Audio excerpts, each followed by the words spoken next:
அன்னைக்கு ரெண்டு பெரிய கட்சி இதை ஆதரிச்சு என்ன பண்ணாங்கன்னா டேட் விட்டு ஒண்ணு, இன்னொன்னு அவங்க இந்த பொது மதியில சொன்னாங்க இது மாபெரும் வெற்றி, கலைஞர் கருணாநிதி சாதிச்ச வெற்றியை சுப்ரீம் கோர்ட் ஆஃப் இந்தியா என்ன பண்ணுச்சு, டிக்ளேர் பண்ணிருக்கு அப்படின்னு சொல்லிச்சு.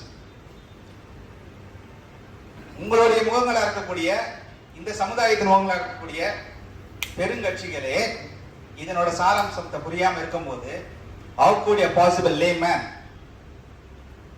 உங்களை போல இப்போ இந்த சமுதாயத்தில் நீங்க இருக்கீங்க, நீங்க எல்லாம் நம்ம தொண்டு ஊழியம் பண்ணிட்டு இருக்கீங்க. உண்மையை சொன்னா இது தொண்டு ஊழியம். You are doing a social welfare. You are not doing a political welfare. The political welfare is different from the social welfare. Political welfare you have to have resilience. You have to relentlessly என்ன பண்ணோம், எதிர்த்து போராடணும். நம்ம அதை பண்ணல. நம்ம என்ன பண்றோம்னா நமக்கு நாமே திட்டம் இருக்கு இல்லையா, அதுதான் நம்ம செஞ்சுட்டு இருக்கோம்.